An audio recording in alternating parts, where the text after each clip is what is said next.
टूटे वाला बा, तो हसील टूटे वाला बा।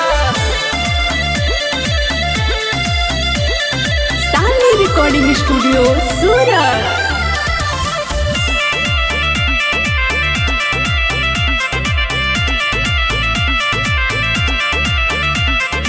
सुनाए जान हमर होखता सगाई, आंसू बहावा जानी जइह तू भुलाई।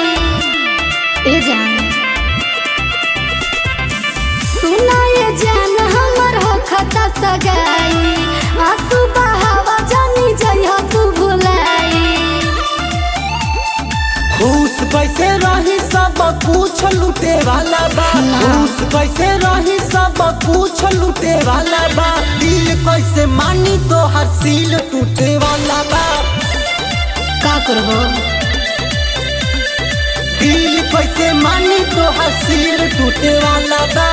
जाय दो दिल कैसे मानी तो हसील टूटे वाला बा।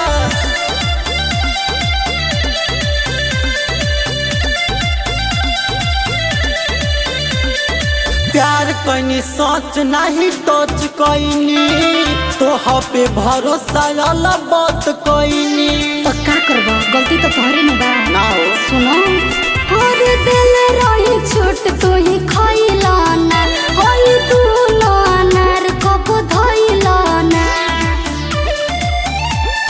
खुश कैसे रही कि समत फूटे वाला बा, खुश कैसे रही कि समत फूटे वाला बा। दिल कैसे मानी तो हसील टूटे वाला बा। का करबो दिल कैसे मानी तो हसील टूटे वाला बा। सबर करो दिल कैसे मानी तो हसील टूटे वाला बा।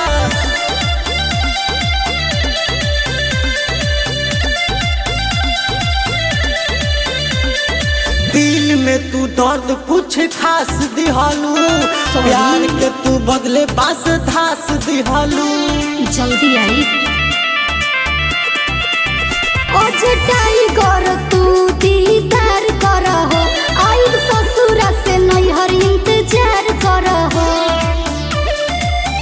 सिंगरा दीवाना के तो दाम घुटे वाला बा, मिथुन विकास के तो दाम घुटे वाला बा। दिल कैसे मानी तो हसील टूटे वाला बा। दिल कैसे मानी तो हसील टूटे वाला बा।